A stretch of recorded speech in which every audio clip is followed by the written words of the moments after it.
Oh, oh, oh, tu es tout pour moi. J'ai cherché, je n'ai pas trouvé. Tu es tout pour moi. Quelqu'un qui soit comme toi. Tu es, oh, Jésus, Jésus, Jésus est tout.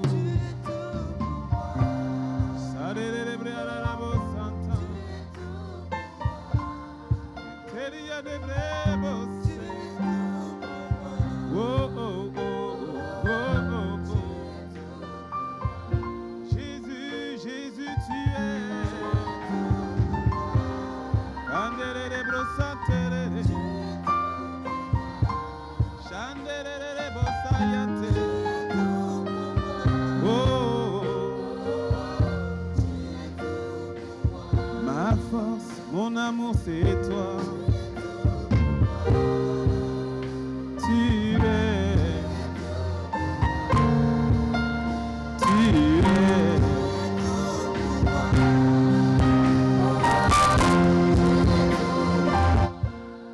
parce que tu vis, je n'ai rien à craindre. Mes lendemains sont assurés entre tes mains. Tu tiens pour ce temps et l'éternité.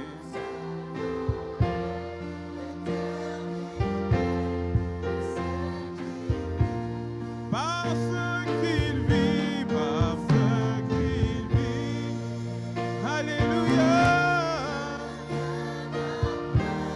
Non, non, non, non, non. Mes lendemains sont assurés entre ses mains. Il tient ma vie pour ce temps et pour l'éternité. Et l'éternité, je sais qu'il parce qu'il vit.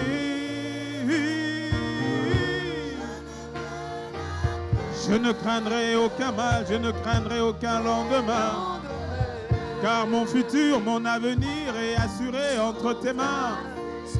C'est la plus belle des assurances qui existent sur terre. Entre ses mains, il tient ma vie pour ce temps et l'éternité. Je sais qu'il vit. Ta fidélité durera toujours. Ta fidélité durera. Ta fidélité, elle durera. Ta fidélité, elle durera. Ta fidélité, elle durera pour l'éternité. Du soleil levant à son couchant, ta fidélité, elle durera. Ce que tu as dit, tu l'accompliras. Ce que tu as dit, ta main le fera. Ta fidélité, elle ne ment pas. Ta fidélité, elle ne trompe pas. Ta fidélité, Seigneur Jésus, ta fidélité, elle ne me ment pas. Tu n'es pas un homme pour mentir, ni un fils de l'homme pour te repentir. Ta fidélité, elle durera pour maintenant et l'éternité. Ta fidélité, elle durera.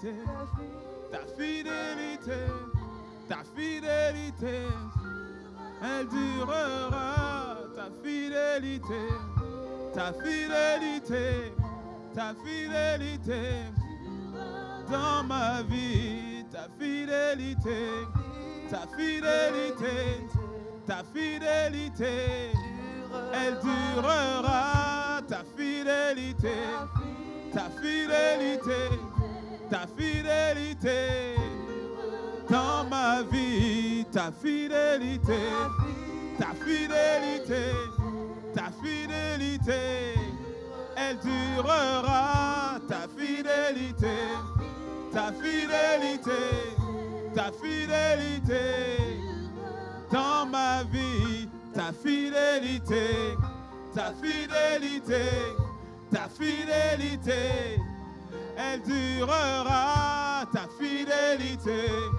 ta fidélité, ta fidélité, dans ma vie, ta fidélité, ta fidélité, ta fidélité, elle durera. Ta fidélité, ta fidélité, ta fidélité, dans ma vie, ta fidélité, ta fidélité, ta fidélité, elle durera. Ta fidélité, ta fidélité, ta fidélité, dans ma vie, ta fidélité, ta fidélité, ta fidélité, elle durera. Ta fidélité, ta fidélité, ta fidélité, dans ma vie, ta fidélité, ta fidélité, ta fidélité, elle durera. Ta fidélité, ta fidélité, ta fidélité, dans ma vie, ta fidélité, ta fidélité, elle durera. Ta fidélité, ta fidélité, ta fidélité, dans ma vie, ta fidélité, ta fidélité, ta fidélité, elle durera. Ta fidélité, ta fidélité, ta fidélité, dans ma vie, ta fidélité. Ce que tu as dit, Père, dans la vie de mon frère, dans la vie de ma soeur, mes yeux la verront, nos yeux le verront, car tu es fidèle. Tu ne peux pas te renier, tu ne peux pas te renier, tu es fidèle à ta parole. Elle ne revient point à toi sans avoir accompli le but pour lequel tu l'avais envoyé. Ta fidélité dans ma vie, ta fidélité, ta fidélité, ta fidélité, elle durera. Ta fidélité, ta fidélité, ta fidélité, dans ma vie. Ta fidélité, elle durera. Sharabababababa. Dis-le, ta fidélité. Sharababa, elle durera.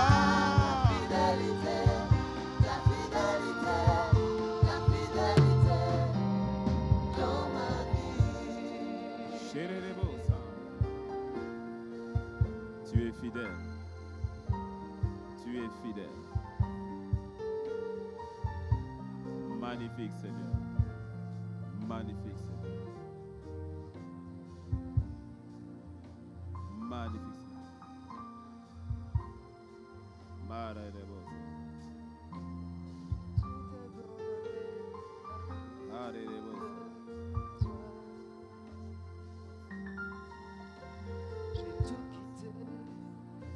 la fidélité. Je dirais tout. Tu ne mens pas, tu ne peux pas mentir. Tu ne sais pas mentir. Ce que tu dis, ta main l'accomplit.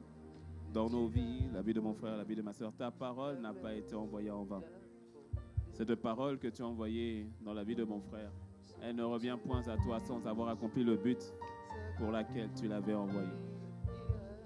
Quand bien même nous serions infidèles, toi, tu demeures fidèle parce que tu ne peux pas te renier toi-même. Telle est ta parole pour nos vies. Ta fidélité dans nos vies. Ta fidélité dans nos vies. Dans la vie de ton église, dans la vie de tes enfants. Magnifique Seigneur. Magnifique. Je parlerai de ta bonté, de ta fidélité. Je dirai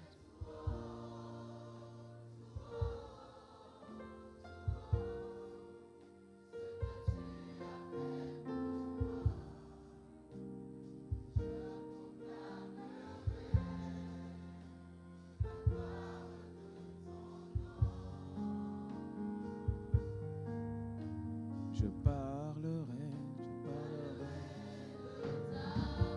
bonté, de ta fidélité. Je dirai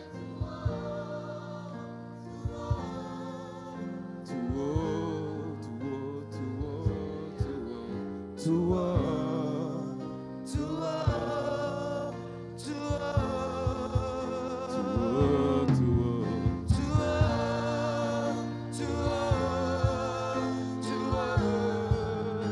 tout haut, tout haut.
Notre force, notre sécurité.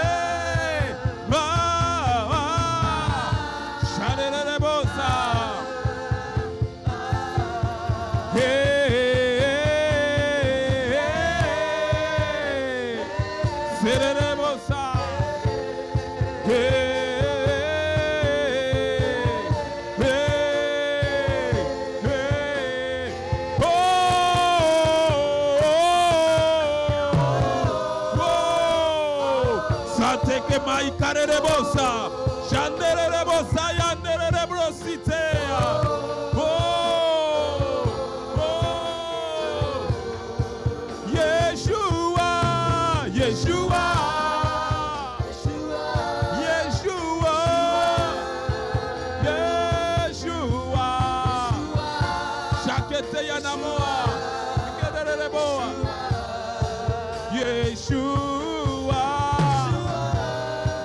Yeshua. Yeshua. Yeshua.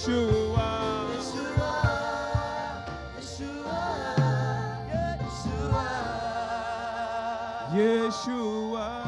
Yeshua.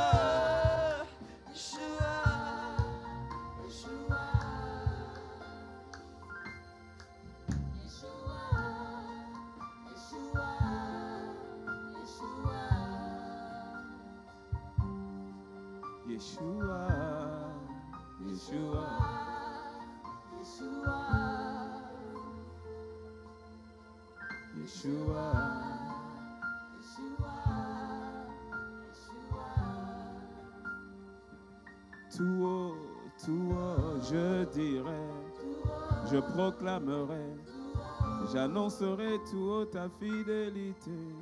Tout haut, tout haut, tout haut, tout haut, tout haut, tout haut, tout haut, tout haut.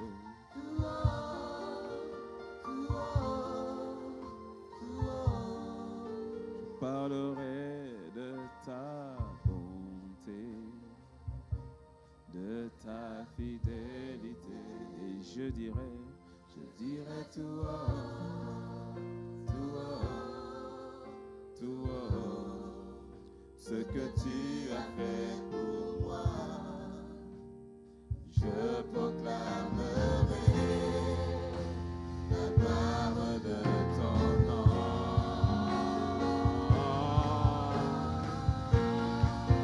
Ton nom, ton nom, ton nom.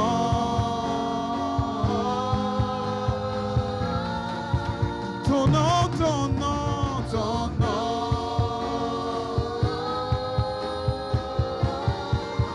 Jésus, Jésus, Jésus. Ton nom, ton nom, ton nom.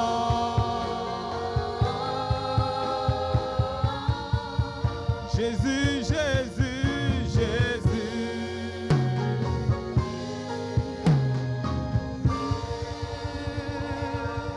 Élève son nom, nous t'élevons, nous t'acclamons, te magnifions, nous te célébrons. Alléluia.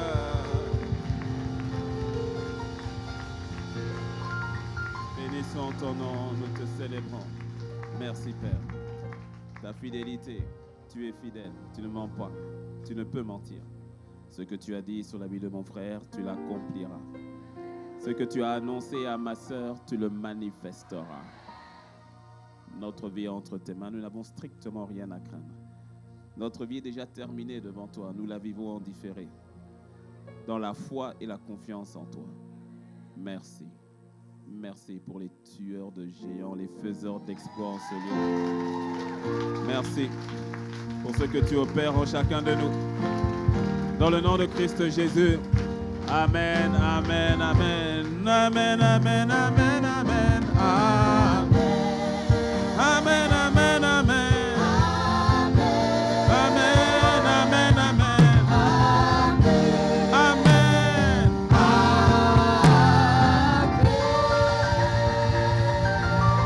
Alléluia. Gloire à Dieu. Avant de prendre place, salue 3 personnes que tu ne connais pas. Salue 3 personnes que tu ne connais pas. Et avec le sourire, toute personne qui ne salue pas avec le sourire est une personne suspecte, dangereuse, à dénoncer.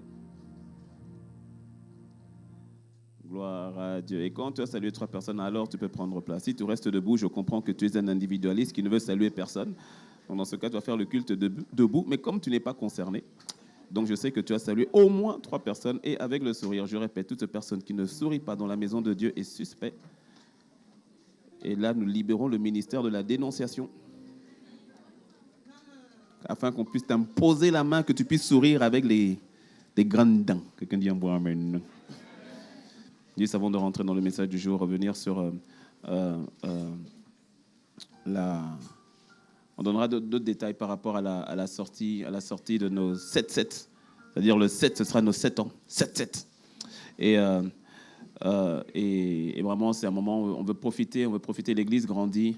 Et on veut vraiment rendre grâce à Dieu pour cet temps. Le royaume des ténèbres avait parié que nous ne ferions que 3 mois. Oui, il y avait des agents du milieu occulte qui avaient juré, je ne sais pas sur la tête de qui. Oui, tu sais, quand ils verront que 3 mois. 7 ans plus tard. Ouais. Satan a échoué, il échouera encore et encore. Ouais, parce que notre Rédempteur est vivant. Voilà, donc nous donnerons les détails et nous nous retrouverons. On mettra tout en commun. Voilà, on fera un système de covoiturage, de comotorage, de copiage, je ne sais pas. On va vraiment se porter, se gérer, et passer ce magnifique moment ensemble. Et le lendemain, le dimanche 8, on sera donc en tenue locale. Alors, tenue locale, c'est-à-dire si ton vieil homme est du Bénin, si ton vieil homme est du Bénin, donc tu viendras avec une tenue typique de ton ethnie, de l'ethnie de ton vieil homme. Bon, pardon, viens quand même habillé, hein, parce que selon les ethnies, on peut avoir des surprises. Tenue décente exigée. Merci, amen. Ouais, ne sait-on jamais. Ok. Voilà, viens avec quelque chose. Si c'est une toque, si c'est quelque chose, un pagne, voilà.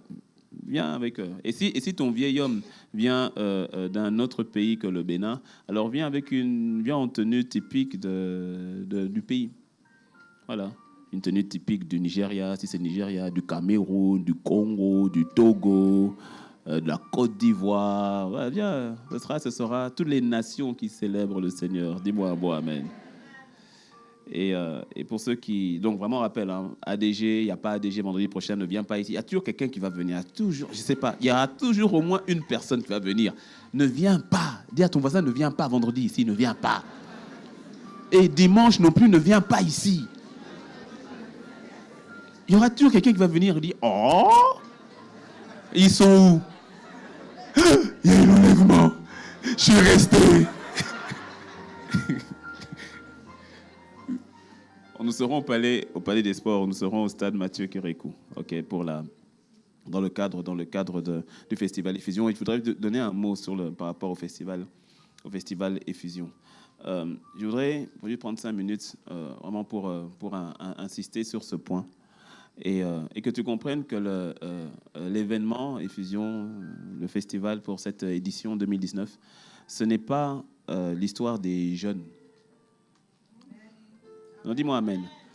Ok, c'est pas bon, les jeunes, faites votre chose, voilà. Et puis non, au fait, nous sommes tous concernés. Nous sommes tous concernés, et notre implication est nécessaire à tous les niveaux. Nos 3 T, comme nous le disons. Tu sais, nos 3 T, notre temps, nos trésors, nos talents, à tous les niveaux, parce que c'est un mandat que Dieu nous a donné. Quel est le mandat qu'il nous a donné? Il nous a dit récupérer la nation pour moi. Rappelle-toi, là où hier, on parlait du Bénin, source du vaudou, Bénin, source de ceci. Non, le temps est venu où quand on parle du Bénin, on parle du royaume de Dieu. Dis-moi un bon amen. Dis-moi un bon amen. Tu me suis? Et tu vois, quand je vois un événement comme Effusion, ça fait plaisir, où je vois des gens qui viennent de partout au Bénin, à Cotonou, pour chercher qui? Christ. Est-ce que tu me suis? Et ce n'est que l'ombre des choses à venir. Nous ne sommes qu'au commencement des choses. Dis-moi un bon amen. Bénin, plaque tournante du royaume des cieux. Oh, vis encore. Et donc, tu vois, par rapport au mandat qui a été donné par rapport à la nation, écoute, tu ne peux pas récupérer une nation si tu ne récupères pas la jeunesse de cette nation. Est-ce que tu me suis? Va dans n'importe quel pays au monde. Si tu n'as pas la jeunesse, tu n'as pas la nation. Raison pour laquelle le diable déploie autant de force, d'énergie, d'argent, de temps pour coopter tous ces jeunes. Donc, laisse-moi te dire que lorsque nous, au travers de la plateforme comme Effusion, ce que nous faisons, ce n'est pas juste un événement ponctuel pour la jeunesse. Absolument pas. Ça répond au mandat que Dieu nous a donné par rapport au pays. D'où notre implication à tous et à toutes. À tous et à toutes. Nous sommes tous impliqués. Et nous sommes impliqués, hein, mon ami. Ce n'est pas l'histoire du pasteur avec un groupe. Non, toi, tu es dedans. On est tous dedans. On est dans le même bateau. Même si tu te caches dans la cabine en bas. Si le bateau prend un choc, tu vas sentir le choc. Et si le bateau arrive dans une bonne place, toi aussi tu seras dans la bonne place. On est dans le même bateau. Il faut que tu comprennes la notion du combat. Et en fait, c'est un coup de pied dans une fourmilière que nous sommes en train de faire. On ne s'en rend pas compte. On ne s'en rend pas compte. Il y a tout en taisant le nom, il y a une grosse société de la place qui nous a contactés. On était contents, ils nous ont contactés, donc on pensait qu'ils voulaient donc nous sponsoriser comme tel, même s'il y avait déjà quelques doutes quand même sur la société. Donc, ils nous ont contactés, et quand on arrive, en fait, non, ce n'était pas question de sponsor ou de nous aider financièrement, absolument pas. La seule raison pour laquelle ils nous ont contactés, ils nous ont fait asseoir, ils nous ont posé la question, ils voulaient savoir, vous êtes qui? Qui êtes-vous? Qui se cache derrière Effusion? C'était ça, au fait, qu'ils voulaient savoir. Il y a qui derrière? Qui sont en train de remuer toute la jeunesse de la ville comme ça? C'est qui? C'est tout ce qu'ils voulaient savoir. Tu me suis? Ah. Et puis, ils apprennent que vous faites tout ça. Et en plus, c'est gratuit, c'est offert. C'est quoi votre truc? Quel est votre objectif derrière? On ne vous saisit pas. C'est quoi? C'est qui? Est-ce que tu me suis? Donc, en fait, il faut que tu comprennes, dans le milieu spirituel, c'est une guerre qui est ouverte. On se dit, mais qui veut prendre notre chasse gardée? Les jeunes nous appartiennent. C'est nous qui les gérons. C'est nous qui faisons la pluie et le beau temps. Mais vous sortez d'où? Et vous vous prenez pour qui? Est-ce que tu me suis? C'est une guerre ouverte, mon ami. Pas étonnant qu'il y ait autant de défis, pas étonnant qu'il y ait autant de challenges. Ce n'est pas étonnant. Ça veut dire qu'on est sur le bon chemin. Parce que si tu n'as jamais de défi, de challenge, fais attention. Ça veut dire que tu ne marches pas en face du diable, mais à côté de lui. Et donc la probabilité que vous ayez dans la même direction est forte. Fais attention. Fais attention. Et donc tu comprends, je te le dis humblement, et je prends ma part de responsabilité. Peut-être que je n'ai pas assez, ayant la tête dans le guidon, peut-être que je n'ai pas assez impliqué toute l'Église, mais ce n'est pas encore trop tard. Et pour cela, je demande pardon. Parce que ce n'est pas un combat, il ne faut pas que ce soit un combat esselé, le pasteur et un groupe de jeunes, et puis non, c'est notre combat à nous tous. Et la vérité, c'est qu'on a besoin de chacun. On a besoin de chacun, on a besoin des prières de chacun, on a besoin du soutien financier, moral, du soutien en présentiel par rapport au service. En fait, on a besoin de tout un chacun. C'est vraiment en tant que famille, en bloc, parce qu'on est ensemble. Dis-moi un mot, amen. On est ensemble. Parce que demain, quand je dis demain, c'est demain, je ne parle pas de demain lointain, c'est demain lointain et demain. Il y a une moisson qui va arriver, mais on devra nous tous être impliqués dans la moisson. On devrait être impliqués dans comment le Seigneur peut-il envoyer sa moisson là où on n'est pas préparé à la recevoir? Ça n'a aucun sens. Et par la grâce de Dieu, nous serons prêts à la recevoir. Et quand je dis nous, je ne parle pas que de nous, ICC Cotonou, je parle de l'Église. Je parle de l'Église. Et je te dis, nous sommes à un carrefour spirituel magnifique. Parce que il ne s'agit pas que de ICC, Impact Centre Chrétien, il s'agit de l'Église de Christ au Bénin. Et parlons déjà de Cotonou. Le jeudi dernier, à la convocation solennelle qu'il y a eu par les pères de la nation avec toutes les églises, j'y suis allé pour la dernière partie. Et il y a vraiment eu un moment prophétique. Il y a eu beaucoup de moments prophétiques pendant la journée. Et puis il y a eu un moment où c'était le prophète Ithniel Dossou qui dans son intervention est vraiment rentré sous une onction prophétique.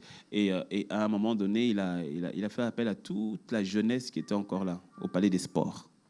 Il a fait appel à toute la jeunesse. Il a dit, venez devant. Il a demandé à tous les pères qui étaient là de monter sur l'estrade, le révérend Ernest Weunou, le bishop Josué. Il a demandé à l'apôtre Tongsi, il y avait l'apôtre Rocher, le docteur Tchaou. Bref, il les a tous demandé à monter sur l'estrade comme tel. Et chacun ont commencé à parler selon un domaine précis. Ils ont commencé à parler et à prophétiser sur la jeunesse.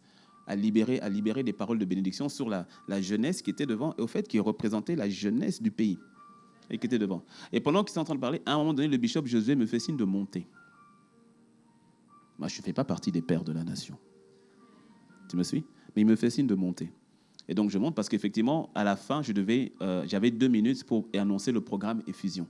Il me fait signe de monter. Et donc, pendant tous les temps de prière, j'étais sur l'estrade aussi. Et donc, il priait pour les jeunes et tout. Et puis, à un moment donné, il me dit, il me passe directement après le micro en disant, fais maintenant annonce le programme Effusion.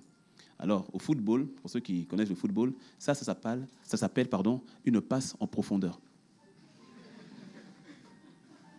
Le genre de passe où la défense est prise au dépourvu, l'attaquant est déjà passé là-bas. Tu vois, non? Au basket, on appelle ça passe décisive. Allez, oup. Tu ne peux pas manquer. Parce que là, je voyais ce qui se passait dans le monde spirituel. Et à ce moment-là, avant d'annoncer le programme Effusion, je me suis retourné vers les pères. Et je leur ai dit que ce qui est en train de se passer ici, il y a un véritable transfert qui est en train de se faire. Et je leur ai dit, vous savez, lorsque nous récoltons, et ça c'est un principe, quand tu récoltes quelque chose que tu n'as pas semé, sois humble. Mon ami, sois humble.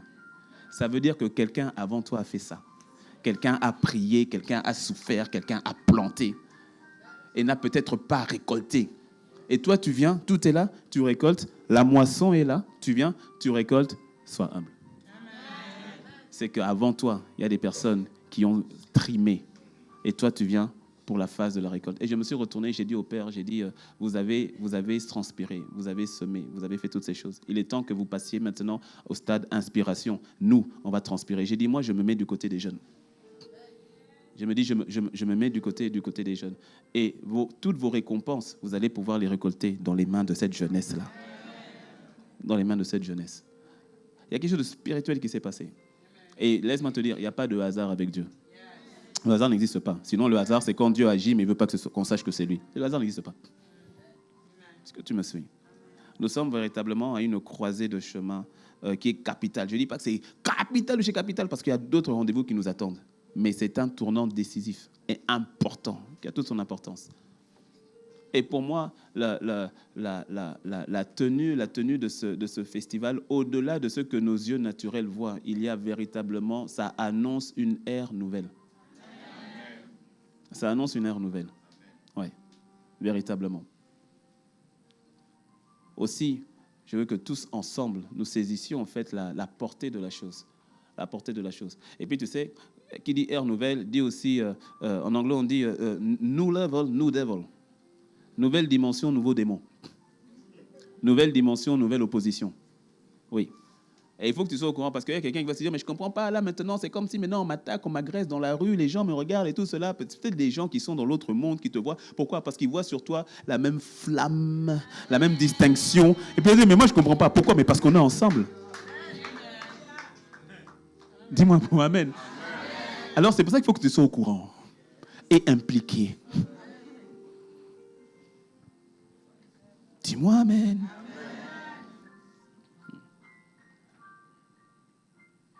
Et nous attendons vraiment au Seigneur. Nous attendons vraiment lui pour tout. Je bénis le Seigneur pour toutes les personnes qui sèment dans l'opération Je sème. Toutes les personnes qui sont mises aussi en tant que qui ont sponsorisé l'événement, toutes les personnes qui ont fait des semences particulières. Et je rends grâce à Dieu. Et nous continuons en fait parce qu'on n'a pas encore atteint, on n'a pas encore bouclé le budget, on n'a pas encore atteint, mais on s'attend vraiment à Dieu. On s'attend vraiment à Dieu. Là, actuellement, pour te dire la vérité, on marche sur l'eau. Ça veut dire quoi marcher sur l'eau? Pierre, Jésus l'a dit, viens. Donc nous marchons sur la parole. Amen. Seigneur a dit, faites. Seigneur, on fait. Quand tu regardes les tempêtes, Seigneur, Seigneur, sur ta parole. On est vraiment en train de marcher sur l'eau. Je te dis la vérité. Il y a quelqu'un dans l'église, le comptable, qui a besoin d'être fortifié. Et on marche vraiment par la foi, c'est-à-dire sur la base de ce que Dieu a dit. La foi, ce n'est pas la folie. On ne marche pas par la folie. La foi, c'est marcher sur la base de ce que Dieu t'a dit. Nous voulions décommander Calavi. Pourquoi? Parce que les ressources, la situation nous disait, c'est pas faisable, c'est pas possible. C'est pas possible. C'est quand même quasiment 3 événements simultanés. Donc on dit, c'est pas possible. Les chiffres te disent, on peut pas. Et on a voulu décommander Calavi en disant, on se concentre sur le palais des sports et puis on termine à la plage. On a dit, mais on va prier. On a prié, l'intercession s'est mise en prière, les groupes, les responsables on s'est tous mis en prière et personne n'est venu en disant, Dieu m'a dit, il faut qu'on laisse. Non. Tout le monde a dit, bon, le Seigneur a dit, il est avec nous. Le Seigneur a dit, faites. Il dit, mais tu dis, faites. Oui, faites. Le Seigneur a dit, vous n'avez pas idée de ce que je vais faire. Alléluia.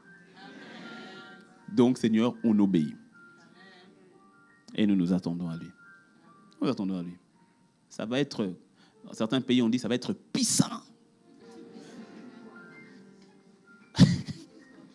Ça va être puissant. Ça va être fort. Non, ça va être excellemment fort. Dis-moi un bon amen. Et je ne l'ai pas dit au premier, donc essayez de passer le message au premier parce que le samedi qui suit, donc le samedi 31, par la grâce de Dieu, les personnes qui ont donné leur vie au Seigneur et autres, on va passer par les eaux du baptême.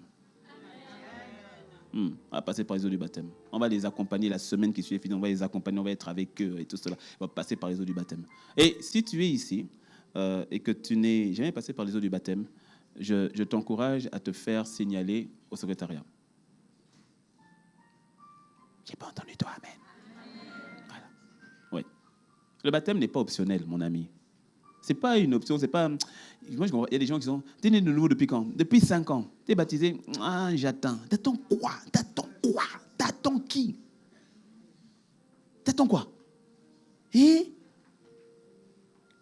tu es né de nouveau ici. Je ne vais pas t'embarrasser en te posant. Qui est né de nouveau ici n'est pas baptisé. Mais lève le petit orteil. Lève le petit orteil. Et si tu as des chaussures ouvertes, lève doucement, doucement. Sinon, ton voisin va voir ton pied qui bouge. Je t'encourage à passer par les eaux du baptême. Dis-moi un bon amen. Puis dernière chose, toujours par rapport à Éphésiens, je prends le temps parce que la semaine, là, nous sommes dedans. Et dernière chose, nous avons besoin aussi, oui, de personnes qui peuvent mettre leur maison à contribution. Nous avons des délégations qui viennent de partout, du Togo, qui viennent du Tchad, de Douala, Yaoundé, d'autres qui viennent de Pointe-Noire, de Libreville, d'autres qui viennent du Congo Pointe-Noire, Brazzaville, je crois Kinshasa aussi, même une personne ou deux qui viennent de la Chine, la France, Canada. Donc on a des personnes qui viennent un peu de partout et pour pouvoir alléger pour les besoins de toutes ces personnes qui viennent, nous recherchons des gens qui ont la possibilité de pouvoir accueillir, héberger les personnes à partir de demain, d'être disponibles déjà à partir de demain. Et ce serait donc sur la semaine, voire 10 jours, en fonction du temps où ils seront là. Mais voilà, on verra en fonction de votre disponibilité. Donc, personnes qui ont pour une personne, pour 2 personnes, pour un couple, pour 3 personnes, voire 10 personnes. Moi, je ne sais pas si tu as un château, j'en sais rien. Mais par les compassions de Christ, assure-toi que quand tu te dis que tu as de la place pour héberger, c'est que c'est ton chez-toi. Hein. Ce n'est pas que tu es hébergé chez quelqu'un et puis que tu dis... tu vois, il ne faut pas nous mettre les palabres, des trucs compliqués. Assure-nous que c'est chez toi. Non, parce qu'il y a des gens, on sait jamais, on t'héberge et puis tu vas héberger. L'héberger n'héberge pas, toi aussi. Okay? Donc, assure-toi que c'est ton chez-toi, c'est ton appartement, c'est ta maison, ok, et que voilà, on est détendu quand la personne vient et qu'il n'y a pas des situations bizarres. Ok. Voilà, c'est juste donner la disponibilité. Maintenant, ça ne veut pas dire que si tu donnes qu'on va forcément te contacter, mais au moins on sait que c'est comme voilà, des maisons réservistes, mais on en a besoin. Et puis, on a ceux qui peuvent héberger, gloire à Dieu, d'autres qui peuvent héberger et nourrir, gloire à Dieu, d'autres qui peuvent héberger, nourrir et faire le transport, gloire à Dieu.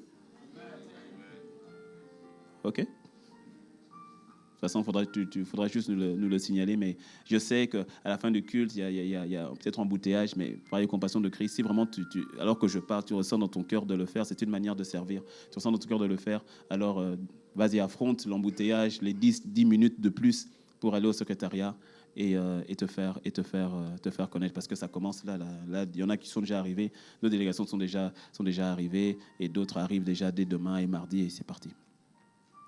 Amen. Et enfin, nous recherchons aussi des personnes qui ont des véhicules à mettre à disposition.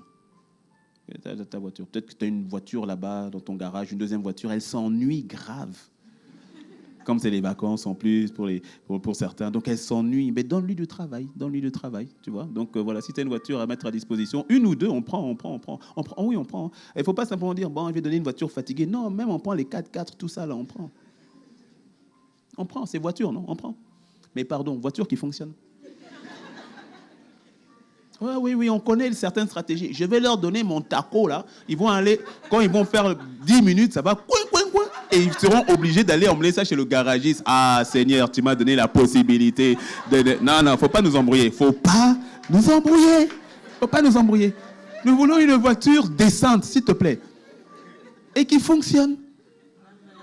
Qui roule. Et qui a les papiers. Non, il faut préciser. On te prend une voiture, toi tu dis alléluia, tu arrives, on contrôle et tout, carte grise, il n'y a pas. Contrôle technique, il n'y a pas. Assurance, il n'y a pas. Et puis il y a pot, il n'y a pas là. C'est compliqué. Hein? Bon, je sais que pour toi, je n'ai pas besoin de le préciser, mais pour quelqu'un, bon. Voilà. Et oui, si vous avez des bus, on est très preneurs aussi. Bon, dis amen. Ouais, peut-être que tu as un bus que tu as oublié là. Ah oui, j'avais un bus là de 60 places. On prend. Dis-moi, amen. Voilà. Et bref, et si en plus de cela, tu as encore d'autres choses que tu veux mettre à contribution, on prend. On prend tout.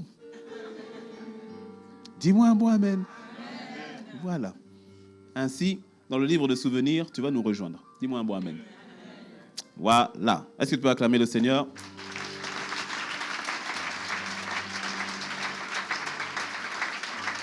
Ok. Alors,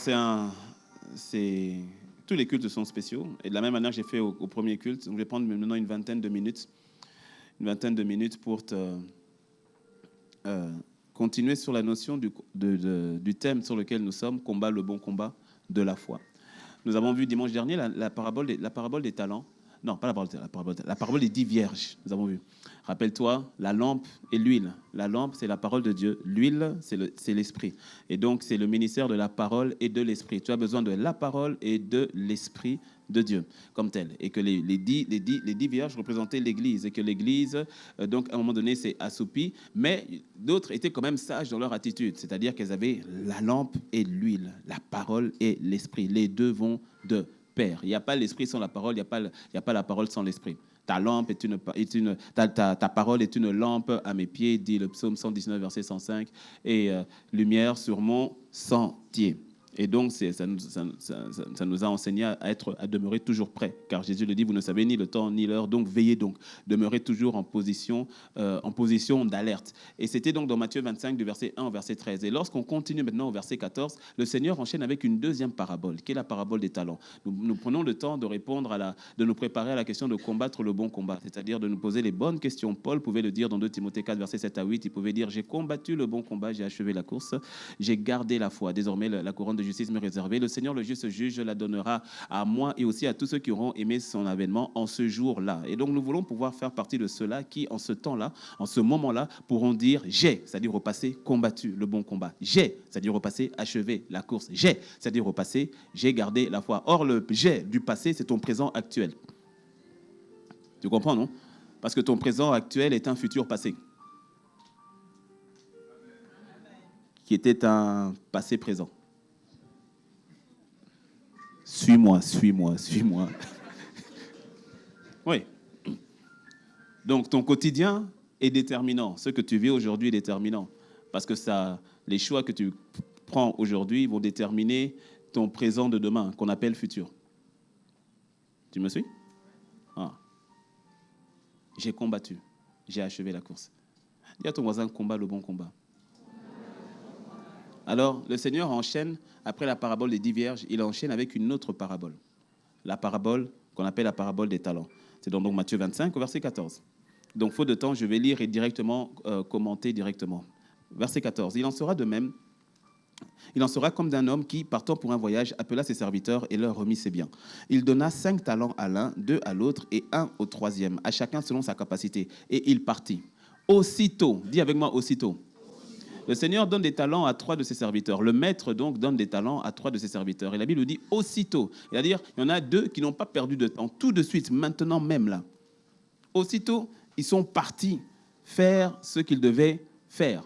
Ils sont partis travailler leurs talents. Ils sont partis pour emmener leurs talents à être mis en application aussitôt. Tu sais pourquoi aussitôt? Parce que laisse-moi te dire que tu n'as pas tout le temps que tu crois avoir pour faire ce que Dieu te demande de faire. Beaucoup pensent que j'ai le temps, surtout les jeunes. J'ai le temps. Oh, j'ai le temps. Et puis à un moment, tu remarques que le temps, tu ne l'as plus.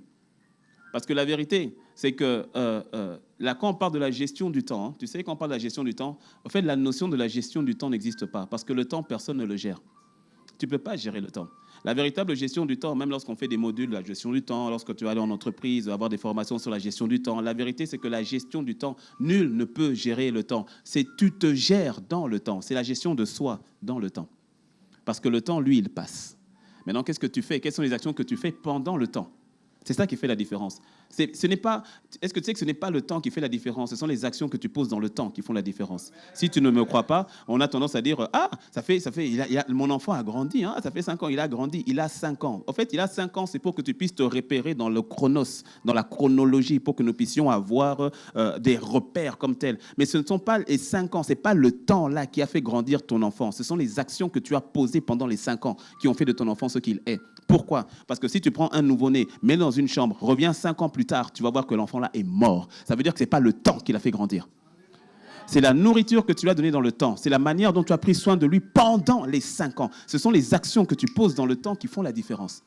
C'est pour cela qu'ils ont dit aussitôt. Aussitôt. Ils sont partis pour pouvoir directement mettre en action. Parce que le temps passe. Je répète, tu n'as pas tout le temps de faire ce que Dieu te demande de faire. Ne pense pas que tu as le temps. Aussitôt. Il y a quelqu'un ici, tu dois aller te former. Pourquoi? Pour aiguiser le don que Dieu t'a donné. Pour certains, c'est une formation vraiment formelle. Pour d'autres, c'est plutôt un type de formation informelle. Mais ça veut dire que tu dois te prendre en main. Aussitôt. Quelqu'un dit, mais pasteur, moi, me former. Ah, mais tu connais mon âge. Mais c'est quoi ton problème avec ton âge? Quelqu'un qui dit, pasteur, moi j'ai 40 ans, moi j'ai 45 ans, moi j'ai 52 ans, pasteur. Et puis la formation dont tu parles, là, ça va prendre 3 ans. 3 ans, pasteur. Je dis, et alors? Dans 3 ans, pasteur, j'ai 52 ans. Dans 3 ans, j'aurai 55 ans. Et alors? 55 ans, pasteur. Alors je te pose la question. Si Dieu te prête vie, dans 3 ans, quel âge tu auras? Si tu as 52 ans, dans 3 ans, quel âge auras-tu? Non, il n'y a pas de piège, il n'y a pas de piège. Dans 3 ans, tu auras quel âge? Tu auras 55 ans, non? Maintenant, je te pose la question. À 55 ans, est-ce que tu préfères arriver à 55 ans avec une formation diplômante qui t'a étiré, qui t'a donné, qui t'a équipé de manière nouvelle, avec d'autres opportunités à 55 ans, ou bien être comme tu es la même à 55 ans? C'est quoi le raisonnement, là? C'est quoi le problème, là? C'est quoi? C'est quoi? À 55 ans, tu auras 55 ans, non? Alors, autant avoir 55 ans avec des arcs, des flèches en plus dans ton carquois. Mais dis-moi un bon amen. Aussitôt. Aussitôt. Dis à ton voisin aussitôt. Oui. Verset 16. Celui qui avait reçu les 5 talents s'en alla les fit valoir. Il a donné une valeur ajoutée. Il les fit valoir. Et il gagna 5 autres talents. De même, celui qui avait reçu 2 talents en gagna 2 autres. Il en gagna 2 autres. Alors, c'est intéressant parce que le maître leur donne les talents et aussitôt, ils sont partis. On ne voit pas, je ne dis pas que ça n'a pas été fait, mais si on reste dans le texte, on ne voit pas un moment où le maître va les briefer. Ça te dénote au fait qu'ils avaient déjà le cœur du maître. On ne les a même pas briefés. On leur donne, aussitôt, ils sont partis. C'était comme instantané en eux, ils ont dit, allez, on me donne 5 talents, ce n'est pas pour que je les regarde, je dis, oh, c'est beau, c'est joli. Non, non, non. Ça veut dire qu'ils connaissaient le cœur du maître et qu'ils voulaient faire le meilleur, rendre le meilleur pour leur maître. Dieu leur donne le maître leur donne des talents, ils prennent et ils y vont. Le Seigneur t'a donné des talents, il t'a donné des ressources, il t'a donné des grâces. Qu'en fais-tu? Qu'en fais-tu? Tu sais pourquoi? Mais parce que tu sais, le fait de travailler sur ce que Dieu t'a donné, ça nécessite des efforts. Ça nécessite un combat. Est-ce que tu me suis? C'est un type de combat. Parce qu'il y a des efforts. Parce que tu prends des coups. Parce que ce n'est pas toujours facile. Parce que ce n'est pas toujours aisé. Donc, c'est un combat. Il y a un dur labeur derrière, comme tel. Que fais-tu des grâces que le Seigneur te donne? Que fais-tu de la mission qu'il te donne? Que fais-tu de l'appel qu'il te donne? Parce que tu dois comprendre une chose, tes ressources, tes dons, tes forces, ta capacité de synthèse, ta capacité d'analyse, ta capacité d'écriture, ton art oratoire, ta capacité à chanter, tes talents créatifs, Et je peux continuer toute la journée comme cela. Tout ce qui t'a été donné, tu dois te poser la question, au final, qui va en tirer profit? Au final, qui va en tirer profit? Voilà. Est-ce toi-même, tout seul? Est-ce Satan? Ça, c'est ceux qui vendent leur âme au diable. Est-ce le système du monde? Ou est-ce le Seigneur? Et si c'est le Seigneur, ça veut dire que forcément, les gens vont bénéficier de la bonne manière. Dis-moi un bon amen. Mais au final, qui va tirer gloire? Qui tirera gloire de tout ce que Dieu t'a donné? Dis à ton voisin, combat le bon combat. Verset 18. Celui qui n'en avait reçu qu'un alla faire un creux dans la terre et cacha l'argent de son maître. 19. Longtemps après. Ça veut dire qu'il y a eu encore un temps. De la même manière avec les 10 vierges, que l'époux est arrivé longtemps après. Et ici encore, on voit qu'il y a encore eu du temps. Longtemps après. Ça veut dire qu'à tout moment, celui qui avait caché son talent avait l'opportunité d'aller le déterrer, de se repentir, de le déterrer et de le travailler. Mais dès le moment où il a enterré jusqu'à longtemps après. Il n'est pas parti déterrer le talent. J'ai pris que quelqu'un sorte d'ici en allant déterrer ses talents. Ouais, j'ai pris que quelqu'un sorte d'ici en allant déterrer les grâces, les dons, les capacités que Dieu avait mis en toi et que tu fasses taire la voix de l'ennemi qui te dise que non, ce que tu as là, ça ne sert à rien. Non, ce que tu as là. Je prie que tes yeux s'ouvrent sur la réalité divine te concernant. Tu n'es pas le fruit du hasard, tu n'es pas arrivé sur terre pour accompagner qui que ce soit. Nous t'attendons, nous avons besoin de toi, car il y a quelqu'un quelque part qui attend ton obéissance afin d'être béni. Je n'ai pas entendu ton amen.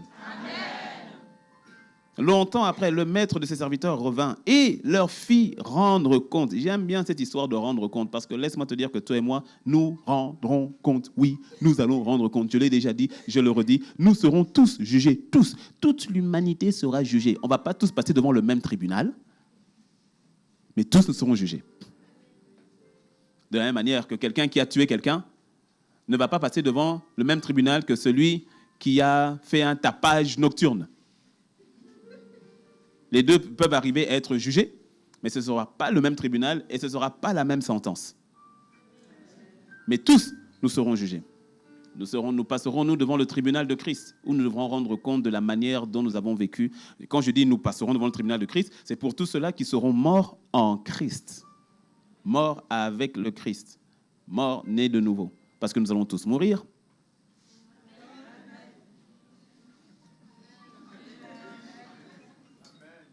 À moins que Jésus ne revienne avant, ton corps, là, va mourir. Oui. Et tu peux dire au nom de Jésus fatigué, j'ai dit que ton corps, là, va mourir. Si Jésus ne revient pas avant, ton corps mourra. Je parle de ton corps. Ta vie sur terre va s'arrêter. Tu vas quitter la terre. Comment? Par la porte qui s'appelle la mort. Alors toi, esprit, tu ne mourras pas. Parce que l'esprit est éternel. En fait, vous savez, la question n'est même pas de se poser, la question de l'éternité ne consiste pas à se poser la question si nous allons vivre après la mort. Au fait, la vérité, c'est que nul d'entre nous ne mourra. Oui. Maintenant, la question est de se poser, où est-ce que tu vas passer l'éternité?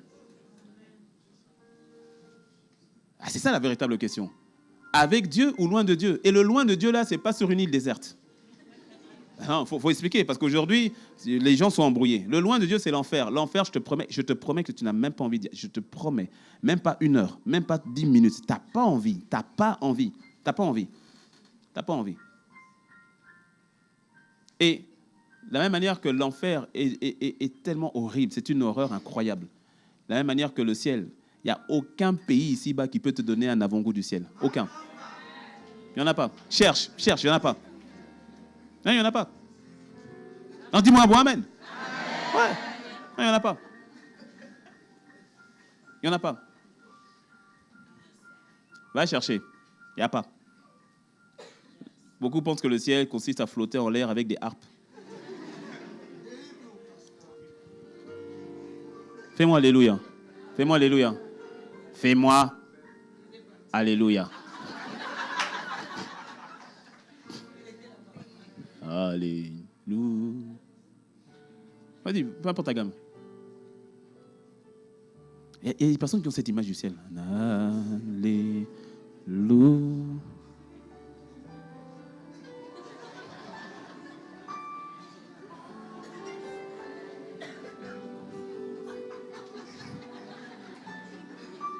Et puis, on est tous en tenue blanche en train de flotter, au fait. Et puis, on se regarde. On est...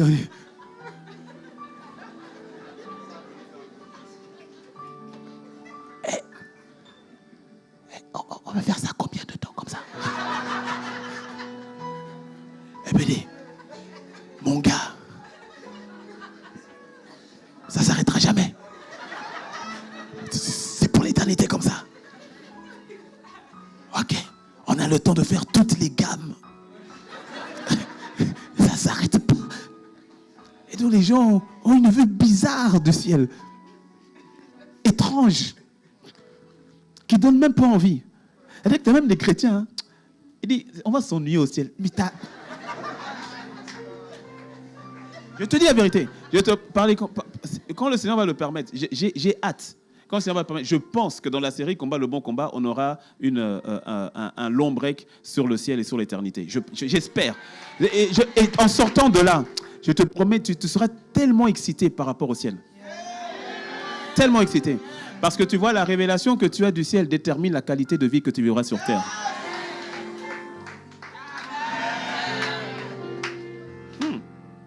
Dis-moi encore un bon amen.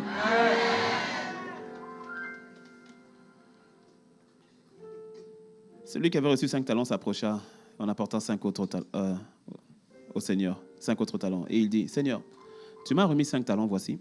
J'en ai gagné 5 autres. Et celui qui en avait 2 talents a fait aussi la même chose. Tu m'as remis 2 talents, voici, j'en ai gagné 2 autres. Parce que tout talent que Dieu te donne est appelé à croître. Le Seigneur te donne toujours les choses de manière brute. Et il attend de toi que tu les fasses croître. Il attend de toi que tu les développes. Comment? Avec le Saint-Esprit, c'est largement possible. Il attend de toi que tu emmènes ce qu'il t'a donné, que tu l'emmènes à un niveau supérieur. Il donne les talents, je t'en ai donné 5, vas-y, va les travailler, va les développer. Tu sais chanter, très bien. Alors essaie de chanter en passant d'une octave à une autre. C'est une octave ou un octave?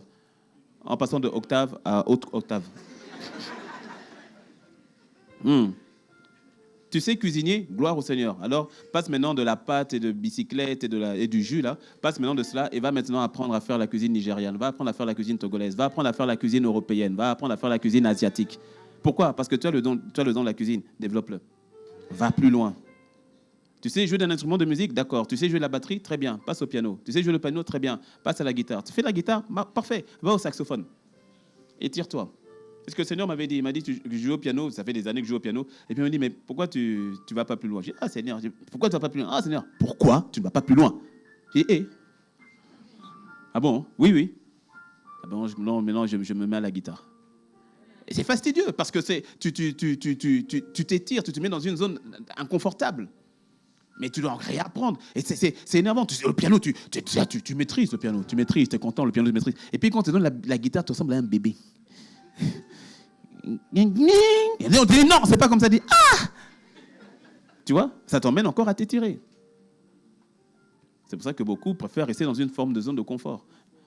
Tu sais, ça c'est ma philosophie, mais je crois qu'elle est alignée à ce que la Bible dit, je pense. Mais je préfère être le dernier de la Ligue 1 que le premier de la Ligue 2. Oui, parce qu'en tant que dernier de la Ligue 1, j'ai encore une marge de progression. En tant que premier de la Ligue 2, c'est bon, je suis au top. Mais au fait, je suis au top de ma ligue. Mais il y a une ligue encore supérieure.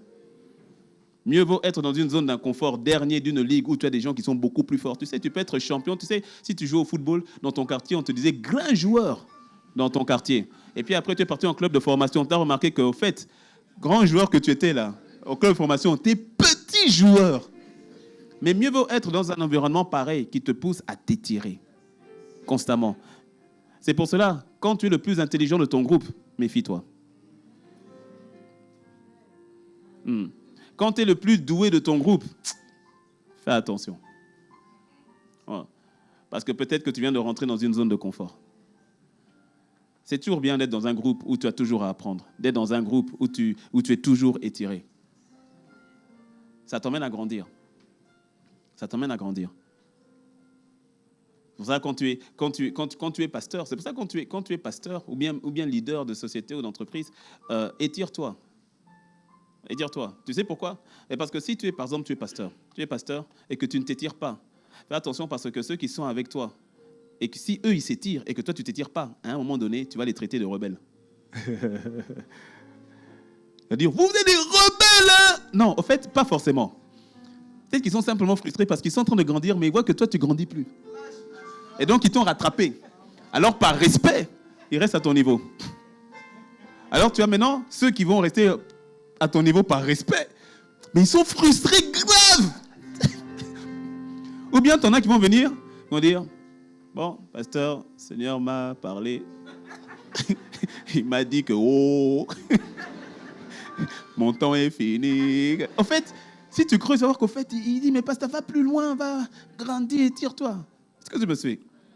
Le jour où j'arrête de grandir, je me mets moi-même en danger et je te mets en danger. Et je te mets en danger. Ah.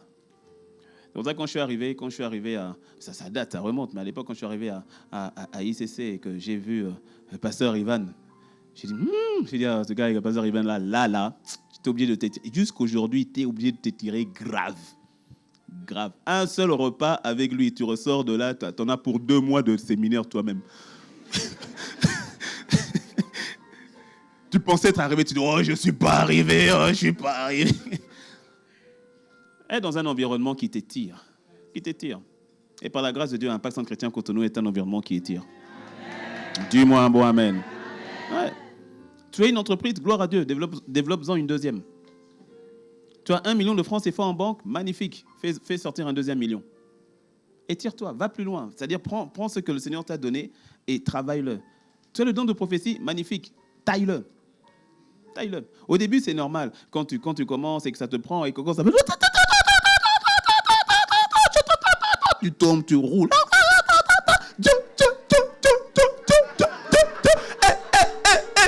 Par. Mi. Étire le don, que puisse dire, Dieu est parmi nous.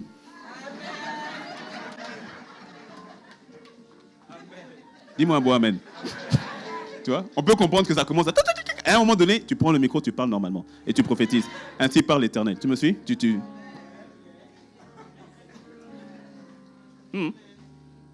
Non, dis amen.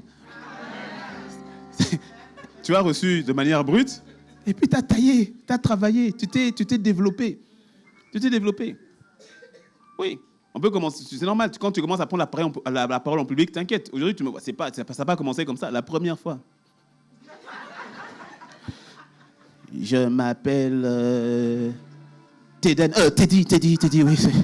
J'ai oublié mon prénom. Tu vois, tu peux commencer, tu bégayes, oui. Alors, au lieu de dire le papa, tu dis la papa, et puis le maman. Et oui, écoute, tu commences quelque part, c'est pas grave. Mais tu commences, c'est pas grave.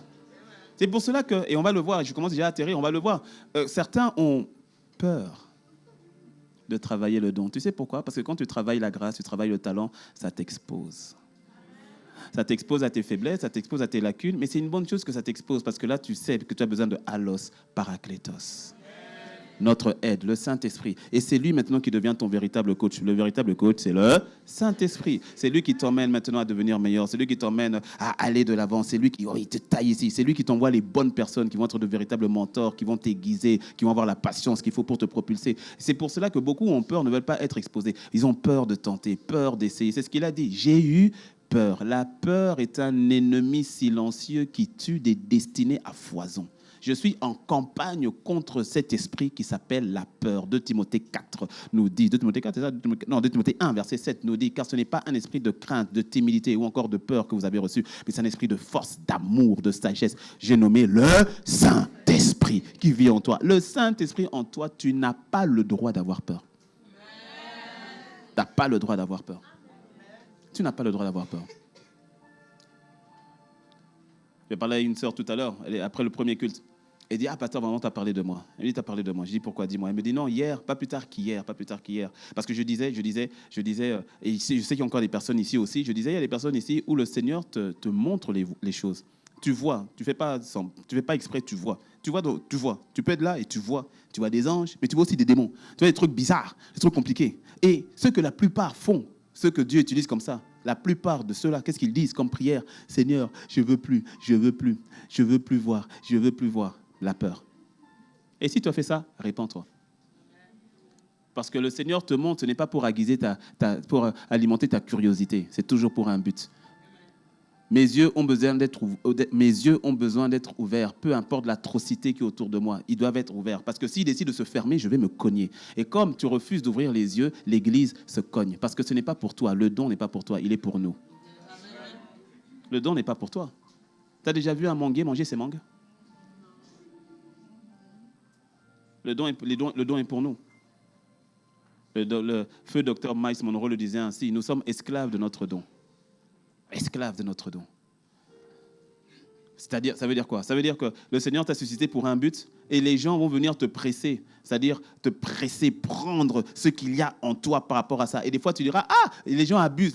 C'est comme le manguier. Tout le monde vient pour ses mangues. On jette les pierres. Donne-nous les mangues. On veut les pierres. Donne-nous, nourris-nous. Donne-nous les mangues. Oui, les gens viendront à toi. Ils vont venir. Donne-moi la grâce qui est en toi. Donne-moi la parole que tu as reçue. Donne-moi le don. Regarde comment est-ce que tous sont venus acculer Pierre. Dorcas est morte. Il faut que tu ailles nous la chercher parce que nous, on a besoin de venir acculer Dorcas pour qu'elle nous fasse ses habits. Quel était le don de Dorcas? Est-ce qu'elle prêchait? Non. Évangéliste? Non. Mais Dorcas est morte. On vient dire, Pierre, monte, descends, ressuscite-la.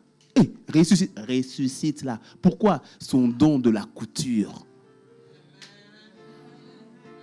Dorcas, notre couturière, elle nous habille. On a besoin de venir dire, maman Dorcas, hey, t'as pas encore fait ça. Maman Dorcas, et ça, et vite, le mariage, maman Dorcas, le mariage.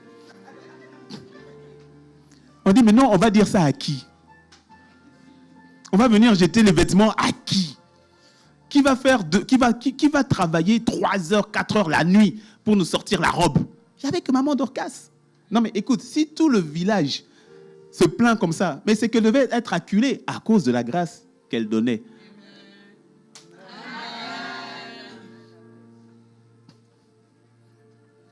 Ton don, ce n'est pas pour toi. Donc, arrête de faire l'orgueilleux. C'est de la fausse humilité. Non, moi, je ne veux pas. Non, moi, vraiment, je suis qui? Moi, je ne veux pas. Moi, je veux parler. Non, moi, je veux parler. T'imagines que ma bouche dise, moi, je ne veux plus parler. Je vais me cacher sous les selles.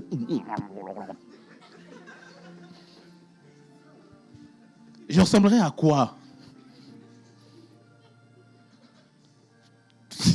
C'est de la fausse humilité, mon ami. C'est de l'orgueil. Pourquoi? Parce que l'orgueil consiste à regarder à soi-même. Quand tu dis, moi je peux, j'ai besoin de personne, tu regardes à toi-même, tu es orgueilleux. Quand tu dis, moi je ne peux pas, je ne suis pas capable, tu regardes à toi-même, tu es orgueilleux. C'est la même racine. J'ai eu peur. Il a dit, j'ai eu peur. Et la sœur me disait, quand tu as parlé, tu as donné l'exemple tout à l'heure, je me suis reconnu. Pas plus tard qu'hier, on était au restaurant.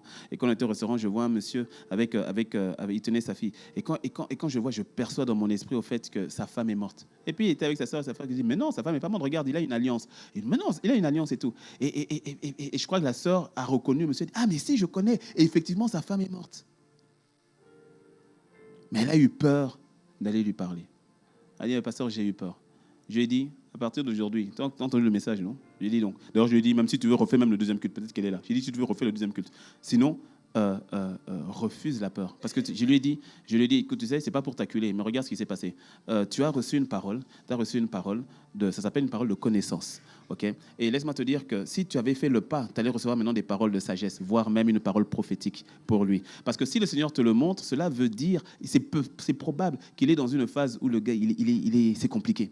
Peut-être qu'il s'est levé le matin. S'il connaît Dieu, peut-être qu'il s'est levé le matin et m'a dit, Seigneur, parle-moi. S'il ne connaît pas Dieu, il a dit, Dieu, si tu existes, parle-moi. Et tu serais venu vers lui. Dès que tu aurais ouvert la bouche, tu aurais senti le Saint-Esprit prendre ta bouche. Ouvre ta bouche, je la remplirai. Et tu aurais eu une parole de réconfort pour cette personne. S'il ne connaissait pas Dieu, il allait se dire, quoi? Mais comment est-ce que tu savais? Et ça veut dire que Dieu, là, il me connaît. Et donc, peut-être qu'il aurait été réconforté. S'il était enfant de Dieu, il allait dire, oh Seigneur, merci. Merci pour ta parole de réconfort. Merci pour ta parole d'édification. Mais tu as eu peur. La peur est un esprit qui vole. Qui vole. Est-ce que tu me suis? peur de faire cet orphelinat-là. Parce que je n'ai pas les moyens, je n'ai pas les contacts. Et pourtant, le Seigneur t'a dit, fais-le. Il t'a dit, fais-le. Tu vas bien commencer quelque part. Ou il te dira. Mais il t'a dit, fais-le. Tu dis, non, moi c'est normal, je ne veux pas.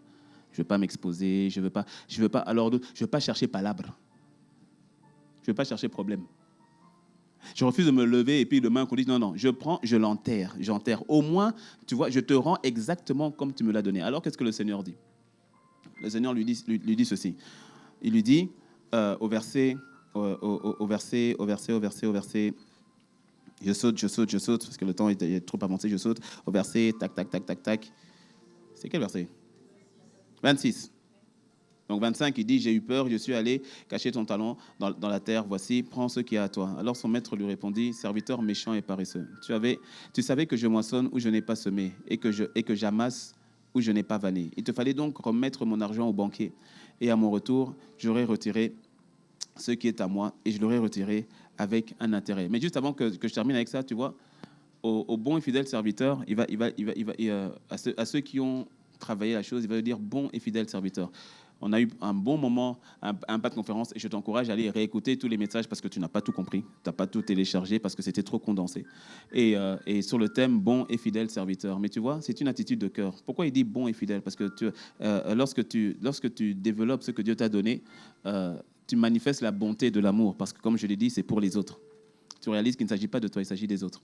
Et tu le fais pour Dieu. Et le Seigneur est content parce que tu lui montres que ce qu'il t'a confié, c'est-à-dire il t'a donné quelque chose avec confiance, eh bien, tu en as pris soin. Que tu en as pris soin. Et donc, du fait qu'il t'ait fait confiance, rends-lui l'appareil. Rends-lui l'appareil. Je te dis, tous, vous m'écoutez, tous ici, à la salle annexe, vous m'écoutez, tous, vous avez reçu quelque chose de la part du Seigneur, tous.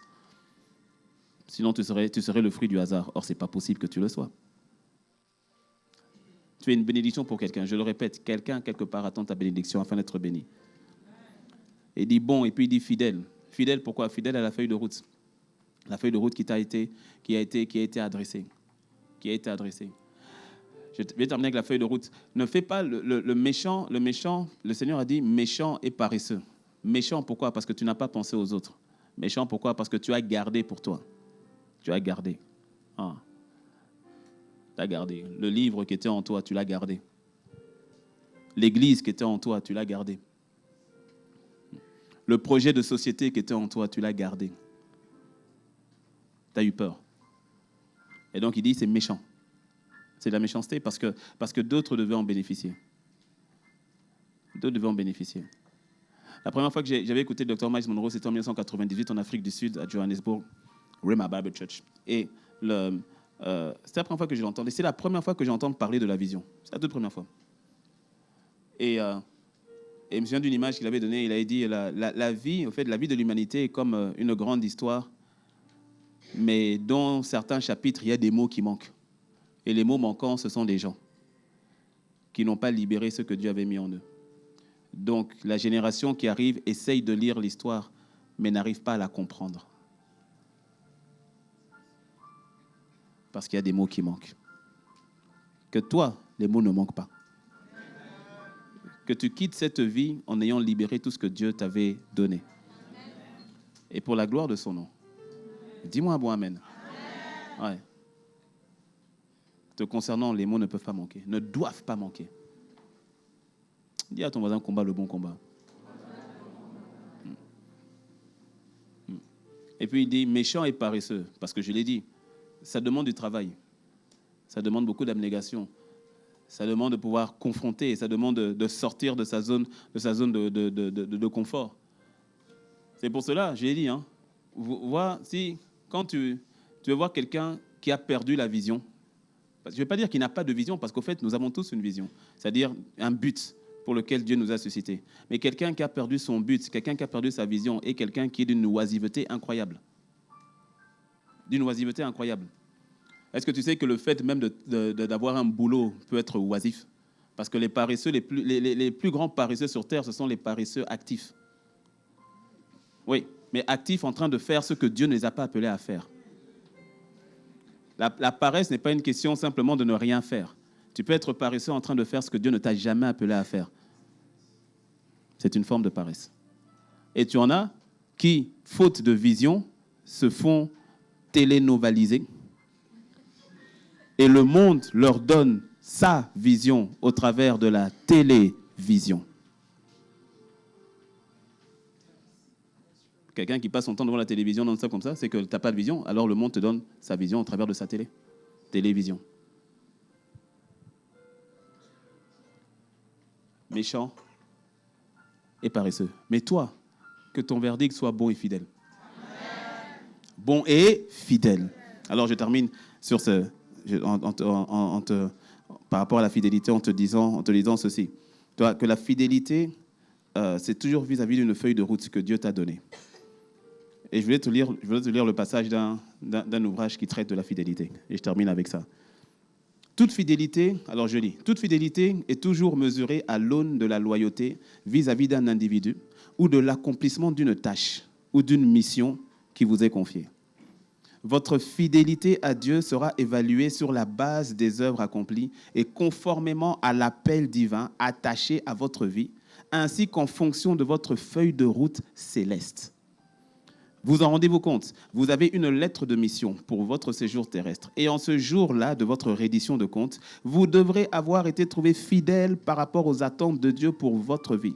Non pas les attentes de vos parents ou celles de la société, ni même celles de votre conjoint, encore moins celles de vos amis ou de vos professeurs d'université. Lorsque le rideau sera tombé sur le théâtre de votre vie terrestre, serez-vous trouvé fidèle devant le Seigneur ?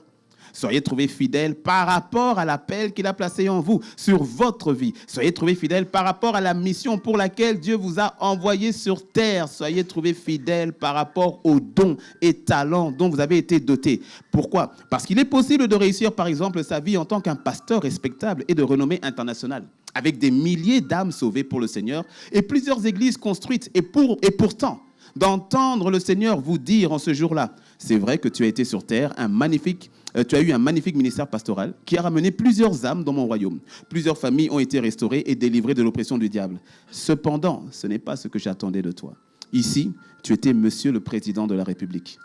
Tu devais investir le milieu de la politique et en gravir les échelons jusqu'à devenir le chef d'État de la nation dans laquelle je t'avais envoyé. C'est pour cela que je t'avais surnaturellement équipé de cet art oratoire afin d'attirer les masses et de pouvoir convaincre les institutions politiques à voter des lois meilleures pour le pays. Mais tu as eu peur du milieu viscéral et impitoyable du pouvoir. Tu n'as pas cru qu'il était possible de changer les choses et tu t'es vu trop petit et incompétent à tes propres yeux en ignorant de t'en remettre à moi, la source de toute puissance. Ainsi, tu t'es réfugié dans l'Église où les choses paraissaient plus simples et accessibles pour toi, au vu du niveau de grâce et de puissance dont je t'avais doté. Tous étaient impressionnés par ton charisme et ma puissance qui se dégageait de toi à chaque fois que tu ouvrais la bouche, alors que ce n'était qu'une infime partie du potentiel que j'avais investi en toi, qui devait se libérer dans le monde ténébreux de la politique pour lequel je t'avais établi afin de l'éclairer. Car ma toute-puissance est disponible là où il y en a le plus besoin. N'as-tu pas lu qu'il est écrit « Là où le péché a abondé, ma grâce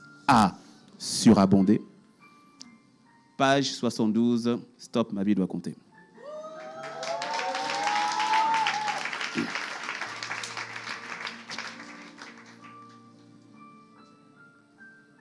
Dis à ton voisin, combat le bon combat.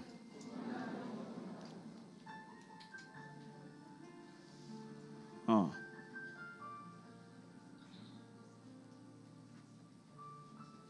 Et qu'il soit dit sur toi bon et fidèle serviteur. Que tout ce que le Seigneur a mis en toi soit libéré. Amen. Dis-moi un bon amen. Amen. Incline la tête avec moi.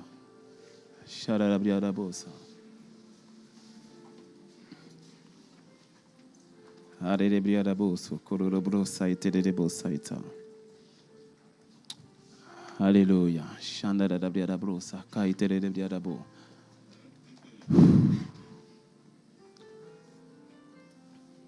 Alléluia. Prends juste un temps, un moment. Tu vois, lorsque le Seigneur envoie sa parole de la sorte, refuse toute forme de pensée pour quelqu'un qui pourrait t'emmener à une forme de culpabilité en disant « Ah, j'ai manqué le coche ». Non, écoute, sa parole ne vient jamais pour condamner, encore moins pour t'immobiliser. Si tu l'entends maintenant, c'est que le Seigneur a prévu pour toi. Tu sais, c'est comme l'argile. Le vase s'est cassé, mais le Seigneur, dans sa grâce et dans sa bonté, il refait un autre vase. Il lui donne sa forme. Mhm. Pour quelqu'un, parce que je sais, je le ressens, que pour quelqu'un, tu te dis, j'aurais peut-être dû entendre ça plus tôt, ou j'aurais peut-être dû obéir plus tôt. Écoute, le passé est passé, on ne peut pas y revenir.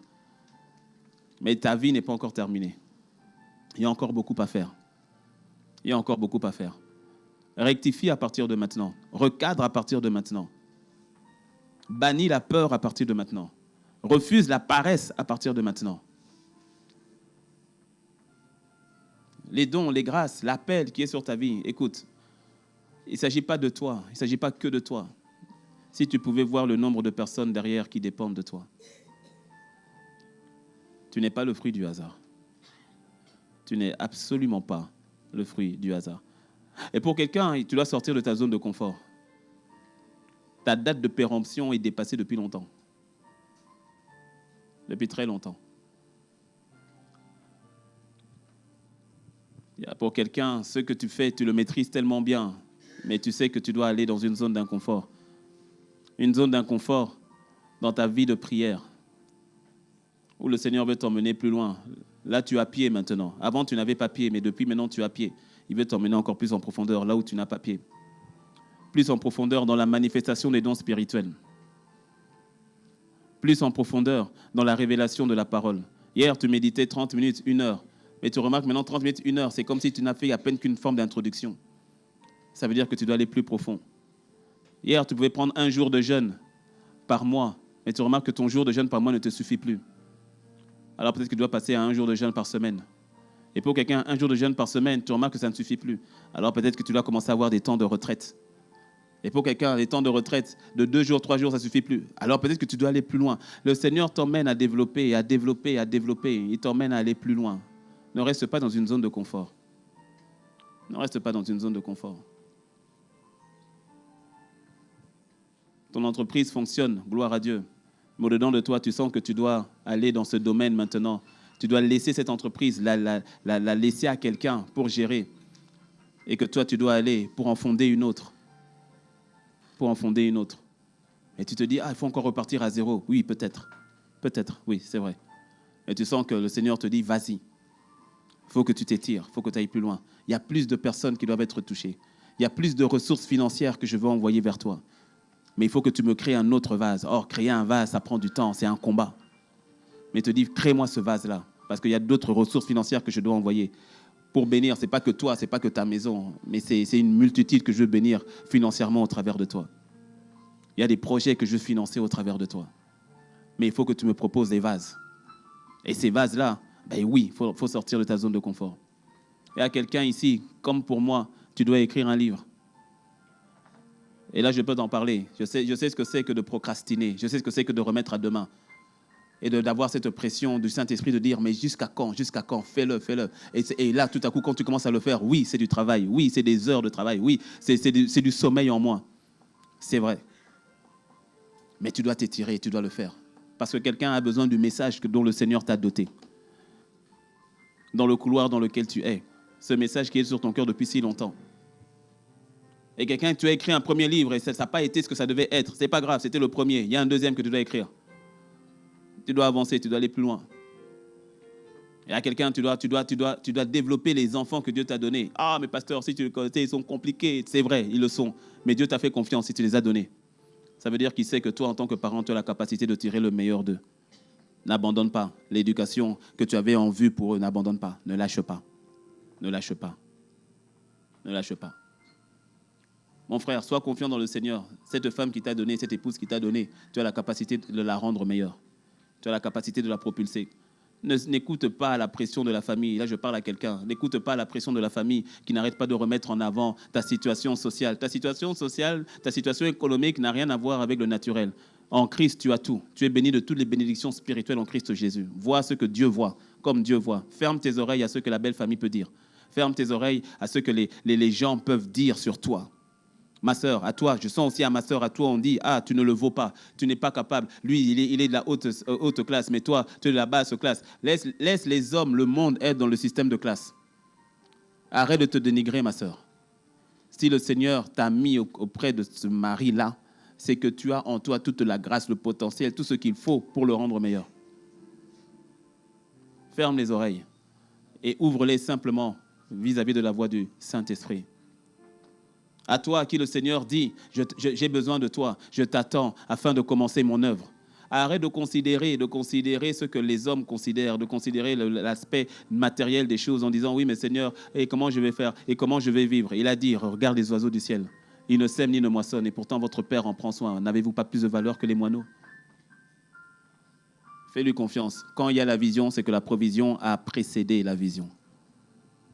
Là où il y a la vision, c'est que la provision est déjà. Et fais-lui confiance, fais le pas de foi.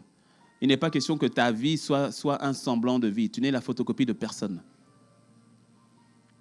Et que tu vives la vie pour laquelle Dieu t'a suscité. Oui, ça demande des efforts. C'est cette notion de combat. Il y a un combat, le combat de la foi. La foi vient de ce que l'on entend Dieu nous parler. Et lorsque tu entends Dieu te parler, c'est l'obéissance qui suit. Par rapport à ce que Dieu t'a dit, par rapport à ce que Dieu te demande. Mon ami, tu te présenteras devant le Seigneur, ton copain ne sera pas là, tes amis ne seront pas là, tes frères et sœurs ne seront pas là, ton pasteur ne sera pas là, ta mère, ton père, ils ne seront pas là. Ce sera que toi et Dieu. Qu'est-ce que tu diras en ce jour-là? Oui, c'est à cause de mon père, c'est à cause de mon frère, c'est à cause de ma sœur, c'est à cause de ma copine, c'est à cause de mon copain. Qu'est-ce que tu vas dire en ce jour-là? Ils ne seront pas là. Tu seras seul devant ton Créateur, seul devant le Seigneur en tant que juge. C'est maintenant que ça se joue. Et tu n'as pas tout le temps de faire ce que Dieu te demande de faire. Aussitôt, il y a quelqu'un qui doit bloquer son Internet, qui te prend du temps. Quelqu'un qui doit bloquer sa télévision, qui te vole du temps.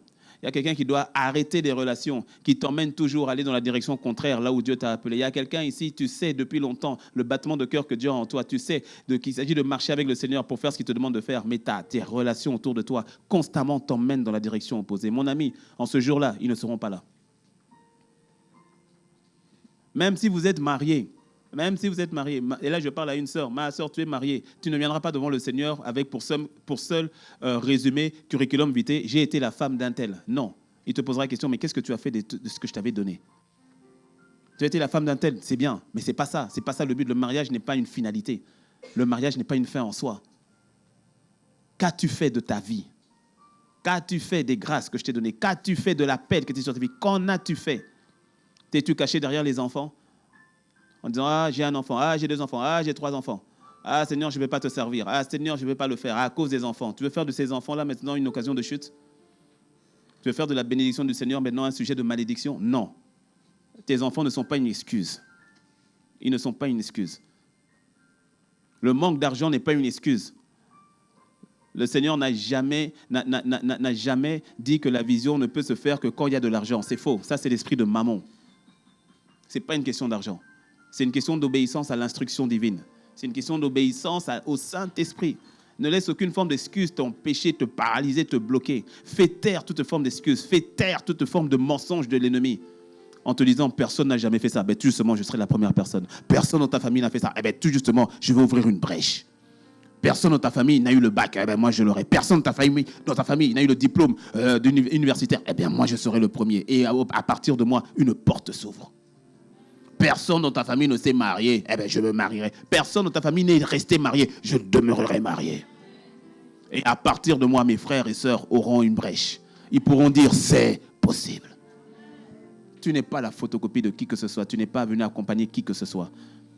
Tu es unique à ses yeux. Il te connaît. Avant que tu ne sois dans le ventre de ta mère, il te connaissait. Il t'avait déjà mis à part. Il t'avait mis à part. Il t'avait consacré. Mis à part. Ne laisse plus cette voleuse qui s'appelle la peur, venir te paralyser, venir te voler la grâce, les grâces qui sont en toi. Peu importe ton âge, pose la question à Moïse. 80 balais. Et c'est là que Moïse commence le ministère. Pose la question à Abraham, pose la question à Sarah, pose la question à Josué et à son ami Caleb. Caleb vient dire à Josué, écoute, j'avais 40 ans quand Dieu avait parlé. J'en ai 85 aujourd'hui, mais j'ai encore la force, j'ai la vigueur. Cette montagne-là, donne-la moi. Je vais prendre cette montagne. Moi, j'étais là avec toi. Il ne faut pas m'oublier. 85 ans, il dit, je suis fort. Peu importe ton âge. Et je ne pense pas qu'il y ait quelqu'un de 85 ans ici. Et même si c'est le cas, peu importe ton âge.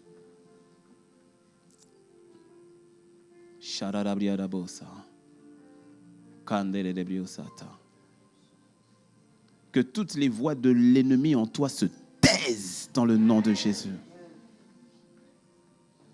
Que tout ce qui était comme plafond de verre soit brisé dans le nom de Jésus.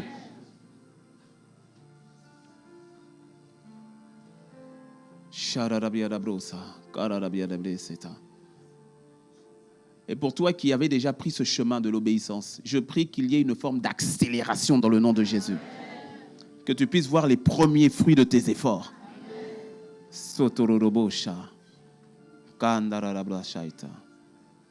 Que l'onction du Saint-Esprit soit libérée dans ta vie maintenant dans le nom de Jésus. Là où dans tes pensées tu étais embrouillé, je prie pour qu'il y ait l'intelligence, l'esprit d'intelligence maintenant, l'esprit de sagesse, l'esprit de créativité, l'esprit de connaissance. Là où tu hésitais, je prie maintenant que tu aies l'audace des jeunes lions. Je dis à quelqu'un, tes projets ne sont pas morts. Je dis à quelqu'un, ta vision n'est pas morte. Je dis à quelqu'un, tu n'as pas été disqualifié par Dieu. S'il t'envoie cette parole, c'est pour te dire que ton projet attendait toujours. S'il envoie cette parole, c'est pour te dire que la vision attendait toujours. S'il envoie cette parole, c'est pour te dire que je t'attendais, je suis toujours là, je t'attends. Mais vas-tu te lever? Vas-tu faire ce qu'il te demande de faire? Vas-tu accomplir? Es-tu prête à combattre le bon combat de la foi? Es-tu prête à relever le défi?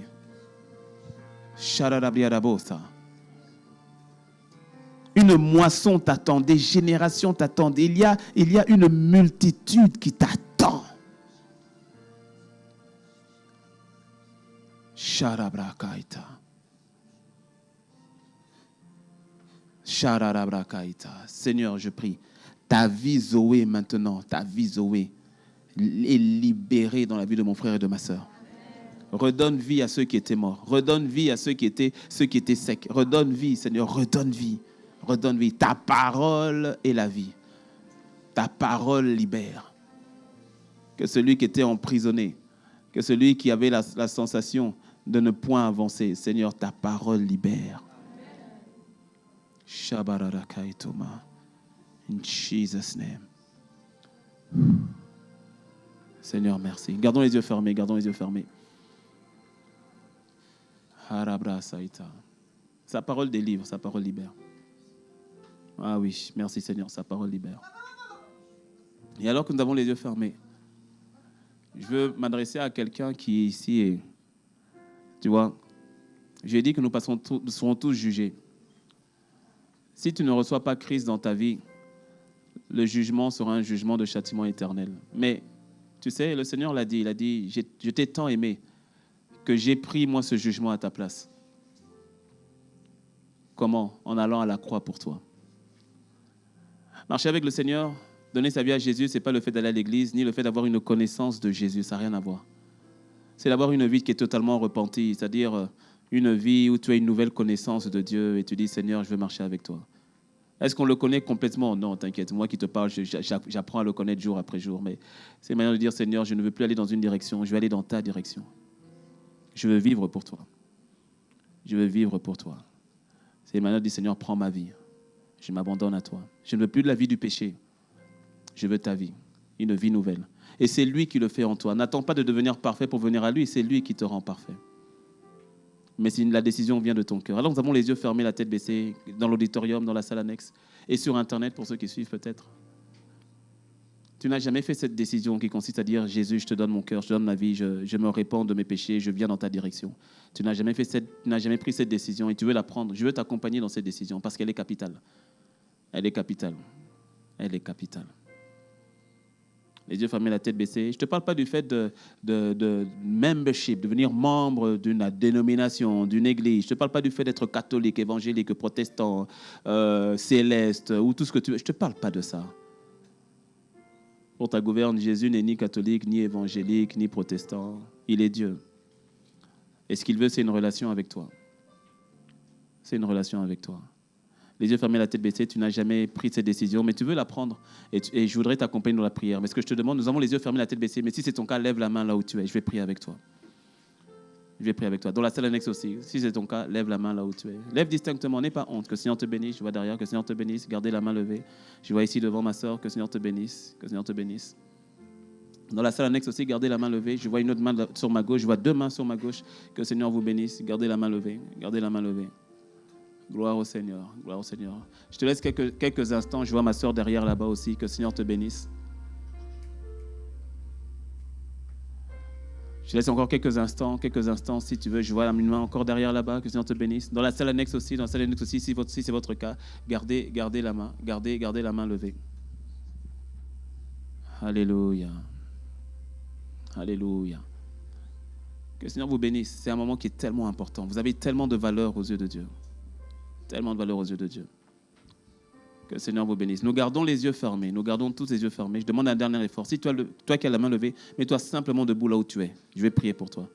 Que le Seigneur vous bénisse. Mettez-vous debout. Dans la salle annexe aussi, si tu as levé la main, mets-toi debout. Je vais prier pour toi. Que le Seigneur vous bénisse. Vraiment, que le Seigneur vous bénisse. Nous gardons les yeux fermés. Mais vous qui vous êtes debout, restez debout. Je vais prier avec vous. Il n'y a pas de décision qui soit plus importante que celle-là.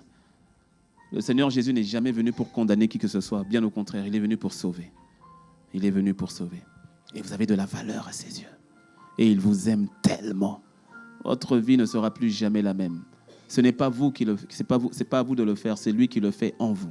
C'est sa vie en vous. Gloire à Jésus. Que le Seigneur vous bénisse. Que le Seigneur vous bénisse. Vous qui êtes debout, nous gardons les yeux fermés. Mais vous qui êtes debout, mettez la main sur votre cœur. Mettez la main sur votre cœur. Et vous allez faire cette prière avec moi dans la salle annexe aussi. Dans la salle annexe aussi. Mettez la main sur votre cœur.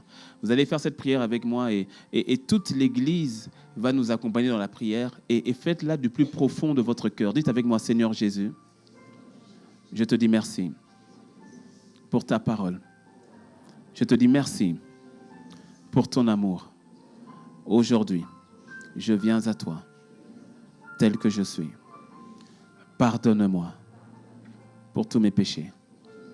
Pardonne-moi pour ma vie passée. Mais aujourd'hui, je prends la décision de te donner toute ma vie. Toute ma vie. Transforme-moi, Seigneur. Tu me connais. Tu me connais. Aujourd'hui, je ne me cache plus. Prends ma vie. Toute ma vie. Je te dis merci. Parce qu'aujourd'hui, je suis pardonné. Pardonné de tous mes péchés. C'est ta grâce, Seigneur. Aujourd'hui, je deviens ton enfant. Je suis à toi. Conduis mes pas. Chacun de mes pas. Donne-moi de te suivre et de marcher avec toi. Je t'aime, Seigneur. Je t'aime, Seigneur.